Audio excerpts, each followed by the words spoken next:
Bab 1394. Kamu sedang mencari siapa? Mencari Leo itu. Melihat tatapan Weni, Malio mendengus dingin. Lalu melanjutkan dengan nada meremehkan. Nggak perlu dicari. 7 hari yang lalu, dia sudah kalah saat dia nggak berani melawanku secara langsung. Dia hanya seorang pemuda manja yang ingin main-main denganmu saja. Tapi kamu masih mempercayainya. Hanya aku yang cocok menjadi pasanganmu. Pada titik ini, Agus tidak bisa menahannya lagi. Dia hampir saja bangkit, siap melampiaskan amarahnya untuk membela sang tuan muda, lalu menghancurkan Malio. Tunggu, tunggu sebentar lagi. Daniel buru-buru menariknya. Sebagai seorang ahli tingkat langit, membunuh seorang murid jelas bukan hal yang bisa dibenarkan. Pada saat itu, Agus hanya bisa menunggu dengan gelisah, sambil terus mencari-cari bayangan Adril di sekitar arena. Namun, Adril tetap belum muncul. Anak Dito nggak mungkin sepenakut itu, kan? Ujar Daniel sambil tersenyum getir. Aku sudah tahu, pengecut itu nggak akan muncul. Gumam Dilan di bawah panggung. Wajah Weni tampak makin dingin. Dia menatap Malio sambil berujar, berhenti bicara omong kosong. Ayo bertarung. Kamu ini. Malio tertawa seolah mendengar lelucon. Dia menggelengkan kepala sembari membalas. Baiklah. Biar kamu melihat perbedaan antara aku dan pria manja itu. Namun, saat dia hendak melangkah maju, tiba-tiba sosok seseorang datang menerjang seperti badai. Orang itu mendarat di atas panggung dengan suara keras. Kekuatan besar ini menyebabkan lantai arena sedikit bergetar, serta debu tipis berterbangan. Semua orang terpana menatap sosok yang baru saja muncul di atas panggung. Itu dia. Agus langsung bangkit dengan penuh semangat. Tenang, tenang. Meski mengatakan untuk tetap tenang, Daniel juga terlihat bersemangat. Dia berkata, nggak buruk. Dia benar-benar layak menjadi anak Dito. Sama sekali nggak mengecewakan. Weni pun menatapnya dengan sedikit kaget. Adril berdiri di atas panggung, tersenyum dengan penuh penyesalan.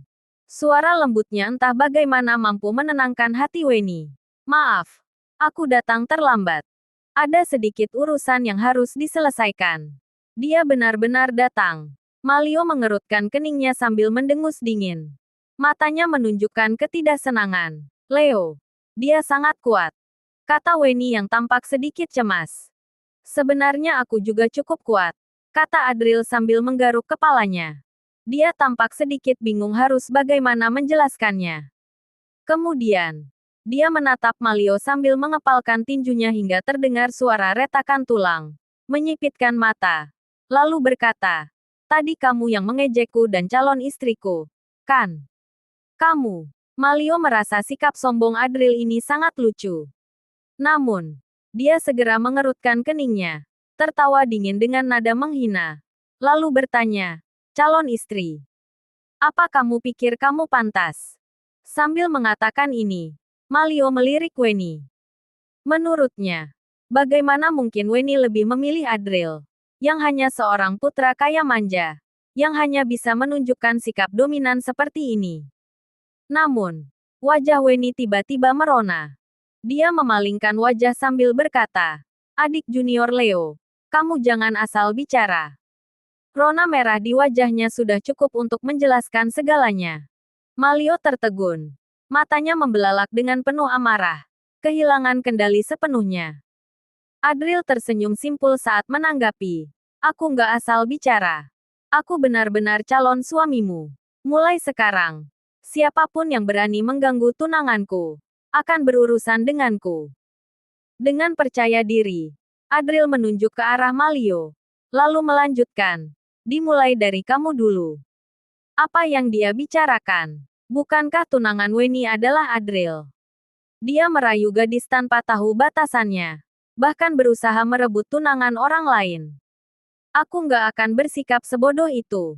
Bisik Dilan dengan suara pelan di bawah panggung. Malio tertawa penuh amarah. Dia membalas. Hanya dengan kekuatan seorang pengecut sepertimu. Kalahkan aku dulu. Baru bicara. Setelah mengatakan ini, dia tidak lagi memedulikan Weni. Energi sejatinya meledak. mengunci Adril dengan pandangan penuh niat membunuh. Sosoknya melesat dengan cepat, berubah menjadi bayangan yang mengoyak udara dengan suara tajam, lalu mengayunkan tinjunya langsung ke arah Adril. Namun, di tengah serangan Malio, Adril tampak tidak terpengaruh. Dia hanya menatap ke arah tribun penonton. Bagaimanapun juga, ini adalah tempatnya sendiri. Jika identitasnya terbongkar, biarkanlah terbongkar. Tidak perlu merasa takut.